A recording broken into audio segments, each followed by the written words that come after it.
Toutes les bases américaines de la région ont été frappées par l'Iran.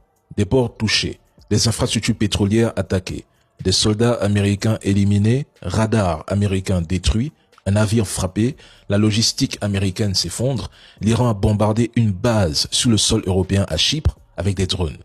La Chine et la Russie ont fourni aux Iraniens suffisamment de renseignements pour frapper efficacement. Les Américains ne sont même pas capables d'évacuer leur base, tandis que les munitions ne suffiront probablement que pour 4 jours si l'Iran reprend son rythme d'attaque initial. Les Tomahawks disponibles dans la région seraient entre 300 et 500. Après des centaines déjà tirées en 3 jours, il ne resterait peut-être plus que 90 sans compter la pénurie d'intercepteurs. L'Iran conserve une marine de plus de 30 navires et des centaines de vedettes rapides armées de missiles pour couler tous les porte-avions américains.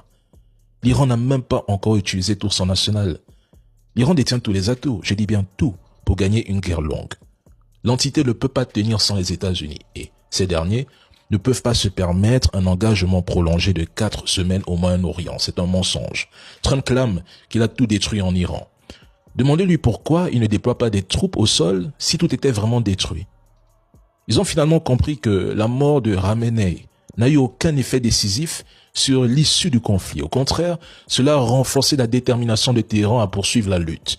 Que vous l'acceptiez ou non, c'est un échec total pour Trump et son administration.